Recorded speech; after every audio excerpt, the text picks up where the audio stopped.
నమస్కారం అండి. నా పేరు గీతా పావని. నేను సూర్య హాస్పిటల్ భద్రాచలంలో కన్సల్టెంట్ నెఫ్రాలజిస్ట్ని.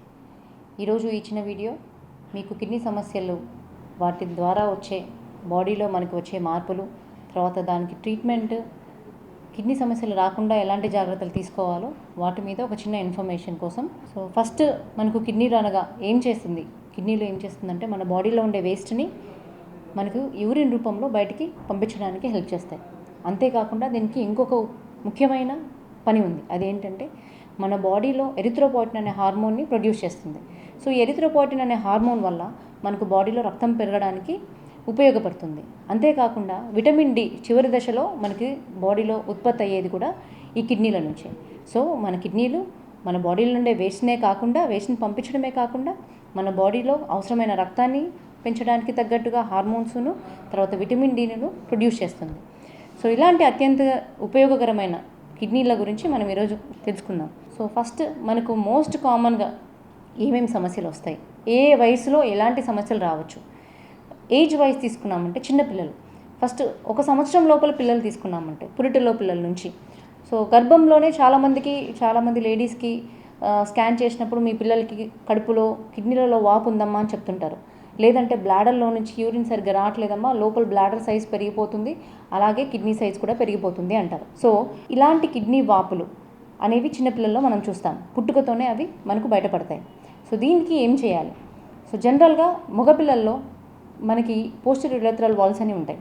సో ఈ పోస్టీరియర్ యురేథ్రల్ వాల్స్ అనేది బ్లాడర్ కింద మనకు యూరిన్ బయటికి వచ్చే నాళంలో అబ్స్ట్రక్షన్ వల్ల యూరిన్ అనేది బయటికి రాకుండా పోవడం. సో దానివల్ల కిడ్నీ వాపులు అనేవి స్టార్ట్ అవుతుంది చిన్న వయసులోనే, పుట్టుకతోనే. సో ఇలాంటి వాటికి పియువి పోస్టీరియర్ యురేథ్రల్ వాల్స్కి ఇమీడియట్గా సర్జరీ చేయాల్సిన అవసరం అయితే ఉంటుంది. అలా కాకుండా ఒక కిడ్నీ వాపు కానీ ఇంకొక కిడ్నీ చిన్న వాపు కానీ ఉంటాయి, పియుజీ అబ్స్ట్రక్షన్స్ అంటారు. సో వీటిని దాని సైజ్ బట్టి మనము నెల చూపించుకోవాల్సి ఉంటుంది. తర్వాత 1 సంవత్సరం దాటిన తర్వాత పిల్లలకి ఎలాంటి జబ్బులు వస్తాయి, మెయిన్గా nephrotic syndrome. So nephrotic syndrome అనేది 1 సంవత్సరం లోపల పిల్లలకి రావచ్చు, సంవత్సరం దాటిన పిల్లలకి రావచ్చు. సంవత్సరం లోపల పిల్లలకి వచ్చి nephrotic syndrome congenital nephrotic syndrome, infantile nephrotic syndrome. Nephrotic syndrome అనగా ఏంటంటే పిల్లలకి ఉబ్బు కామర్లు అంటారు. సో పాస్ట్లో నుంచి ప్రోటీన్ పోవడము, తద్వారా బాడీలో ప్రోటీన్ తగ్గిపోవడము, ముఖం వాపు రావటము, ఒళ్ళు వాపు రావటము. సో ఇలాంటి పిల్లల్ని మనం చూసుంటాము. 1 సంవత్సరం లోపల పిల్లల్ని, 1 సంవత్సరం బయట పిల్లల్ని. సంవత్సరం పైన పిల్లల్ని మనము ఈ నెఫ్రాటిక్ సిండ్రోమ్కి చిన్న ట్రీట్మెంట్స్తో మనము వాళ్ళ జబ్బుని మనం ట్రీట్ చేయొచ్చు, స్టిరాయిడ్స్ పెట్టుకొని. అలా కాకుండా నెక్స్ట్ మనకు ఇంకా స్కూల్ పిల్లల్లో వచ్చే జబ్బులు, మెయిన్గా వీళ్ళకి యూరిన్లో ఇన్ఫెక్షన్స్ రావటం. ఎందుకంటే టాయిలెట్ ట్రైనింగ్ అనేది అదే టైంలో స్టార్ట్ అవుతుంది కాబట్టి. సో స్కూల్ పిల్లల్లో మెయిన్గా మనం యూరిన్లో ఇన్ఫెక్షన్స్ చూస్తూ ఉంటాం. ఎందుకంటే వాళ్ళు ఎక్కువసేపు యూరిన్ హోల్డ్ చేసుకోవడము, బాత్రూమ్ సరిగ్గా వెళ్ళకపోవడము, ఇలాంటి కారణాల వల్ల ఎక్కువ అండర్వేర్స్ కానీ ఇవి కానీ సరిగ్గా టాయిలింగ్ చేసుకోవడము, చిన్నగా యూరిన్ పోసేసుకుంటూ ఉండడం, అలాగే ఉంచుకోవడం, వీటి వల్ల ఏమవుతుందంటే యూరిన్లో ఇన్ఫెక్షన్స్ అనేవి ఆ వయసు వాళ్ళకి ఎక్కువగా వస్తుంటాయి. దాని తర్వాత వయసు పిల్లలకి కొంచెం అరౌండ్ 15 to 20 years ఏజ్ అమ్మాయిలకి అబ్బాయిలకి ఎలాంటి ప్రాబ్లమ్స్ రావచ్చు. ఈ 15 years ఏజ్ అమ్మాయిలకి వచ్చే ప్రాబ్లమ్స్ జనరల్గా ఎస్ఎల్ఈ అలాంటివి ఉంటాయండి. ఈ ఎస్ఎల్ఈ అనేటివి ఏంటంటే జనరల్గా మీకు కొంతమంది లేడీస్లో చూస్తున్నారు, ఒళ్ళు నొప్పులు రావటము, కాళ్ళ వాపులు రావటం, ముఖం వాపు రావటము, జుట్టు ఎక్కువగా రాలిపోవటము, నీరసంగా ఎక్కువ అయిపోవటము. సో వీళ్ళకి ఒంటి మీద ర్యాషెస్ రావటం కానీ, నోట్లో ఎర్రటి గుల్లలు రావటం కానీ, ఎక్కువ నీరసం అయిపోవడం కానీ. సో వీటి అన్ని లక్షణాలను చూస్తే ఇవి ఆటో ఇమ్యూన్ డిసీజెస్ అంటారు, ఎస్ఎల్ఈ అలాంటి జబ్బులకి సంబంధించినవి. సో వీటిలో ఒక భాగమే మనకు కిడ్నీ కూడా ఎఫెక్ట్ అవుతుంది. సో దీనికి ఏం చేయాలి మనం? ఇలాంటి జబ్బులు లక్షణాలు ఏమైనా ఉంటే, ఎక్కువ నీరసం అయిపోవడం కానీ, ఎక్కువ వెయిట్ లాస్ అవ్వడం కానీ, జాయింట్ పెయిన్స్ కానీ, లేకపోతే ర్యాష్ కానీ ఉండే ఆడవాళ్ళు కానీ మగవాళ్ళు కానీ. సో ఇలాంటి వాళ్ళకి మనము కిడ్నీ పరీక్షలు చేయించుకోవాలి. అవసరమైన వాళ్ళు కిడ్నీ నుంచి చిన్న ముక్క పరీక్ష తీసుకొని పరీక్ష కూడా చేయించుకోవాల్సి ఉంటుంది. దాని తర్వాత వయసు వాళ్ళకు వచ్చేది మెయిన్గా బీపీ, షుగర్ వల్ల వచ్చే జబ్బులు. సో మనం సమాజంలో ఎక్కువగా చూసేది ఆల్మోస్ట్ ఒక 30 నుంచి 40% వరకు కిడ్నీ జబ్బులు కానీ, లేకపోతే డయాలసిస్ పేషెంట్స్లో కానీ ఎక్కువగా వచ్చిన కిడ్నీ ప్రాబ్లం షుగర్ వల్ల వచ్చిందే. సో మెయిన్గా డయాబెటీస్ అనేది మన ఈ కిడ్నీ ప్రాబ్లంకి ఎక్కువ బర్డెన్. సో ఆల్మోస్ట్ మన డయాలసిస్లో ఒక 30 నుంచి 40% మందికి షుగర్ వల్లనే కిడ్నీలు డ్యామేజ్ అవుతున్నాయి. దీనికి మనం ఏం చేయాలి, ఎలా తెలుసుకోవాలి, ఏం జాగ్రత్తలు తీసుకోవాలి? సో షుగర్ స్టార్ట్ అయిన ఒక 5 సంవత్సరాల లోపల ఫస్ట్ టైప్ 1, మనకు డయాబెటీస్లో 2 రకాలు ఉంటాయి, టైప్ 1, టైప్ 2. సో చిన్న వయసులో స్టార్ట్ అయ్యేది టైప్ 1 డయాబెటీస్. వీళ్ళకి ఓన్లీ ఇన్సులిన్ మీద మాత్రమే ఉంటారు. కానీ టైప్ 2 డయాబెటీస్ అనేది కొంచెం ఏజ్లో స్టార్ట్ అయ్యేది. అరౌండ్ 40-50 ఇయర్స్ పైన వాళ్ళకి వచ్చే షుగర్ని మనం టైప్ 2 డయాబెటీస్ అంటాం. సో వీళ్ళు ట్యాబ్లెట్స్ మీద ఉంటారు జనరల్గా. దీన్ని కంట్రోల్ చేసుకోవడం ఈజీ.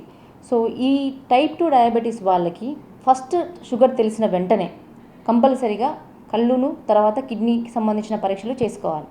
దాని తర్వాత ప్రతి సంవత్సరం 3 సంవత్సరాలు చేసుకుని కిడ్నీకి ఏమీ ఎఫెక్ట్ లేదు అని అనుకుంటే రెగ్యులర్గా చెక్ చేయించుకుంటూ ఉండొచ్చు. షుగర్ని కంట్రోల్లో ఉంచుకోకపోతే కిడ్నీలో నుంచి పాస్లోంచి ప్రోటీన్ పోవడము, దాని తర్వాత కాళ్ళ వాపు రావడము, కిడ్నీ డ్యామేజ్ అవ్వడం అనేది జరుగుతుంది. ఒకసారి కిడ్నీ డ్యామేజ్ అవ్వడం స్టార్ట్ అయితే మనకు స్టేజెస్ ఫాస్ట్గా పెరిగిపోవడం, దాని తర్వాత డయాలసిస్లో ఉండిపోవడం అనేది కామన్. నెక్స్ట్ మనకు డయాలసిస్ పేషెంట్స్లో మెయిన్ కాజ్ ఏంటి అంటే రెండొక main cause BP, high BP. So almost 20-25% మందికి డయాలసిస్లోకి ఎండ్ అవ్వడానికి కారణం హై బీపీ. సో ఈ హై బీపీ వల్ల లక్షణాలు అందరికీ తెలియకపోవచ్చు. సో ఈ బీపీ ఇంత హై ఉంది అని వాళ్ళు ఎలా తెలుస్తుంది? సడన్గా తలనొప్పి రావటం, కళ్ళు మసకలు అవ్వటము, లేకపోతే ఫిట్స్ లాగా రావటం, ఒకరికి కాలు చెయ్యి వీక్గా అవ్వడం. సో ఇలాంటి టైంలోనే వాళ్ళకి బయటపడుతుంది. దానికంటే ముందే మనం ఏం జాగ్రత్తలు తీసుకోవాలి? ప్రతి ఒక్కరూ కంపల్సరీగా బీపీ చెక్ చేయించుకోవాలి. ప్రతి సంవత్సరం కానీ లేకపోతే అట్లీస్ట్ మనకు నార్మల్గా బీపీ ఉండే వాళ్ళకి 2 సంవత్సరాలకు ఒకసారి అయినా కానీ బీపీ చెక్ చేయించుకుంటూ ఉండాలి. అలాగనే మనము హై బీపీ ఉందో లేదో తెలుసుకోవచ్చు. సో హై బీపీ కొంతమందికి 200-220 కూడా బీపీ వచ్చిన వాళ్ళు ఉన్నారు. కానీ వాళ్ళకి ఏ సిమ్టమ్స్ ఉండవు, కానీ లోపల కిడ్నీలు డ్యామేజ్ అయిపోతూ ఉంటాయి, గుండె డ్యామేజ్ అయిపోతూ ఉంటుంది. సో ప్రతి ఒక్కరూ బీపీ అనేది రెగ్యులర్గా చెక్ చేయించుకుంటూ ఉండాలి. దాని తర్వాత నెక్స్ట్ మెయిన్ కామన్గా మనకు వచ్చే సమస్య కిడ్నీలో స్టోన్స్. ఈ కిడ్నీలో స్టోన్స్ అనేది జనరల్గా మనము ఎండలో ఎక్కువ పనిచేసే వాళ్ళ దగ్గర చూస్తాం. లైక్ మనకి ఫార్మర్స్, మనకి ఇక్కడ లోకల్గా ఉండే దగ్గర మైన్స్లో ఎక్కువ పనిచేసే వాళ్ళు కానీ, లేదు అంటే ఎక్కువ పొలాల్లో పనిచేసే వాళ్ళు కానీ, లేకపోతే వంటల దగ్గర ఎక్కువ పనిచేసే వాళ్ళు కానీ, వీళ్ళు మెయిన్గా కడుపు నొప్పి లేదు నడుము నొప్పితో సడన్గా నొప్పి రావటం, తర్వాత వాంతులు అవ్వటం, యూరిన్లో మంట రావటం, ఇలాంటి సమస్యలతో వస్తారు. సడన్గా పెయిన్ వస్తుంది, చాలా పెయిన్ వస్తుంది అని చెప్పి వస్తారు. సో వాళ్ళకి స్కాన్ చేసినప్పుడు మనకు స్టోన్స్ తెలుస్తున్నాయి బయటికి. సో ఈ స్టోన్స్ వల్ల ఒకసారి స్టోన్ ఫామ్ అయిందంటే మళ్ళీ వచ్చే అవకాశం ఉంటుంది. సో ఆ స్టోన్ని మనం మనం స్టోన్ని రాగానే దానికి కొంచెం ఎవాల్యుయేషన్ చేయించుకోవాలి. ఒకసారి స్టోన్ వచ్చింది అంటే పర్లేదు, కానీ మళ్ళీ స్టోన్స్ వస్తున్నాయి అంటే ఆ స్టోన్ని తీసుకొని మనం ఎవాల్యుయేషన్ పంపించుకోవాలి. ఎలాంటి స్టోన్ మనకు బాడీలో ఫామ్ అవుతుంది, సో దానికి తగ్గట్టుగా డైట్ చేంజ్ చేసుకోవడం, దానికి తగ్గట్టుగా కొన్ని స్టోన్స్ మనకు రాకుండా మనము టాబ్లెట్స్ కూడా వాడచ్చు. సో సైజు బట్టి మన ట్రీట్మెంట్ ఉంటుంది. ఒకవేళ చిన్న స్టోన్స్ అనుకోండి, దానికి మనం మందుల ద్వారానే ట్రీట్మెంట్ ఇవ్వచ్చు. కానీ సైజ్ పెద్దగా ఉన్నప్పుడు ఒక సెంటీమీటర్ కంటే పెద్ద సైజ్ స్టోన్స్ ఉన్నప్పుడు మనం సర్జరీకి వెళ్ళాల్సి ఉంటుంది. నెక్స్ట్ మనకు కిడ్నీలో వచ్చే సమస్యలు ఇన్ఫెక్షన్స్. సో ఈ ఇన్ఫెక్షన్స్ అనేది లేడీస్లో కామన్గా ఉంటుంది. ఎలాంటి ఇన్ఫెక్షన్స్? మామూలుగా పాస్లో మంట రావడము, ఎక్కువసార్లు యూరిన్ రావటము, ఇలాంటివన్నీ జరుగుతూ ఉంటాయి. సో ఇది మళ్ళీ ఒకవేళ ఒక సంవత్సరంలో 3 సార్ల కంటే ఎక్కువగా వస్తుంటే వాటి కోసం కంపల్సరీగా ట్రీట్మెంట్ తీసుకునవలసి ఉంటుంది. ప్రతిసారి యాంటీబయాటిక్ 1-2 రోజులు వేసుకొని ఆపేస్తే మళ్ళీ ఇన్ఫెక్షన్స్ వచ్చే అవకాశం ఉంటుంది. సో ఎప్పుడైనా యూరిన్ ఇన్ఫెక్షన్ వచ్చినప్పుడు దాన్ని కరెక్ట్గా నిర్ధారణ చేయించుకొని దానికి కరెక్ట్ ఎన్ని డేస్ ట్రీట్మెంట్ తీసుకోవాలి, 5 డేసా 7 డేసా అని కరెక్ట్గా తీసుకొని మళ్ళీ సంవత్సరంలో ఎన్నిసార్లు వస్తుందో లెక్కేసుకుని దాని ప్రకారం ఈ ప్రొఫైలాక్టిక్ ట్రీట్మెంట్ అంటారు. మళ్ళీ యూరిన్లో ఇన్ఫెక్షన్స్ రాకుండా మెడిసిన్స్ ఉంటాయి, అలాంటివి వాడుకోవాల్సి ఉంటుంది. సో ఈరోజు మన మెయిన్ టాపిక్ డయాలసిస్. సో ఈ డయాలసిస్ అనేది ఇప్పుడు మనకు ఈ లోకల్గా మనం భద్రాచలం చుట్టుపక్కల ప్రాంతాల్లో ఏంటంటే చిన్న వయసు వాళ్ళకిను తర్వాత పెద్ద వయసు వాళ్ళకి చాలామంది మన దగ్గరికి వచ్చినప్పటికే క్రియాటినిన్ అంటే కిడ్నీకి సంబంధించిన టెస్ట్ నార్మల్గా ఉండాల్సిన వాల్యూ 1 కంటే తక్కువ. ఇక్కడ మనం జనరల్గా చూసే పేషెంట్స్కి ఆల్మోస్ట్ 5 పాయింట్లు దాటి వస్తున్నారు. సో అప్పటిదాకా వాళ్ళకి కిడ్నీ జబ్బు ఉందని తెలియదు, వాళ్ళకి ఎలాంటి సూచనలు కూడా ఉండదు. కానీ సడన్గా ఒకసారి 5 పాయింట్ల పైన 10 పాయింట్లు రావటం, 11 పాయింట్లు రావటం, సడన్గా ఈరోజే నిన్నటిదాకా బాగున్నామండి, ఈరోజే నీరసంగా అనిపిస్తుంది, ఈరోజే వాంతులు అయ్యాయి, ఈరోజే కాళ్ళ వాపులు వచ్చాయంటారు. కానీ అప్పటికే వాళ్ళకి లోపల కిడ్నీలు మొత్తం డ్యామేజ్ అయ్యి వస్తున్నారు. సో ఇలాంటి వాళ్ళకి ఏంటంటే మనకు ముందు ఏమీ సూచనలు లేకపోయినా కొన్ని చిన్న బాడీ మనకి సూచనలు ఇస్తూ ఉంటుంది. ఎలాంటివి అంటే యూరిన్ నైట్ టైమ్స్ ఎక్కువ రావటం, లేదు అంటే ఆకలి తక్కువగా వేయటం, అప్పుడప్పుడు వామిటింగ్ సెన్సేషన్ అనిపించడం, పొద్దున్న లేగానే బ్రష్ చేసినప్పుడు వామిటింగ్ సెన్సేషన్ అనిపించడం, లేదంటే తల తిరిగినట్టు అనిపించడం, కళ్ళు మసకలు అనిపించడం, ఇలాంటివన్నీ మన బాడీకి ముందే సంకేతాలు ఇస్తూ ఉంటుంది. సో ఇలాంటివి ఏమైనా ఇబ్బందులు ఉన్నాయన్నప్పుడు కంపల్సరీగా కిడ్నీ టెస్ట్ చేయించుకోవాలి, కంపల్సరీగా బీపీ చెక్ చేయించుకోవాలి, షుగర్ చెక్ చేయించుకోవాలి.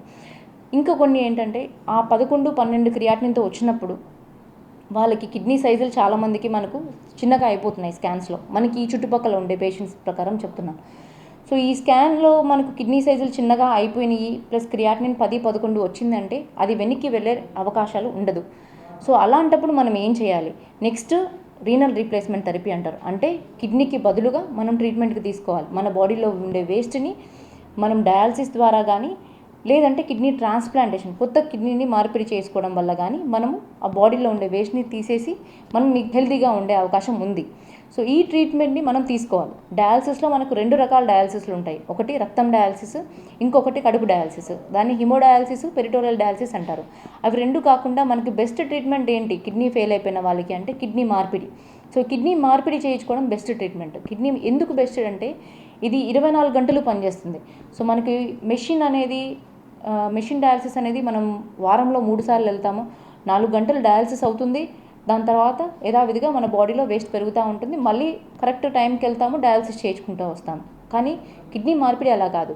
మనకు బాడీలో ఒక కొత్త కిడ్నీ వస్తుంది కాబట్టి మన బాడీలో ఉండే వేస్ట్ని నిత్యం అది రిమూవ్ చేస్తూ ఉంటుంది కాబట్టి దీంట్లో మన లైఫ్ స్పాన్ పెరుగుతుంది.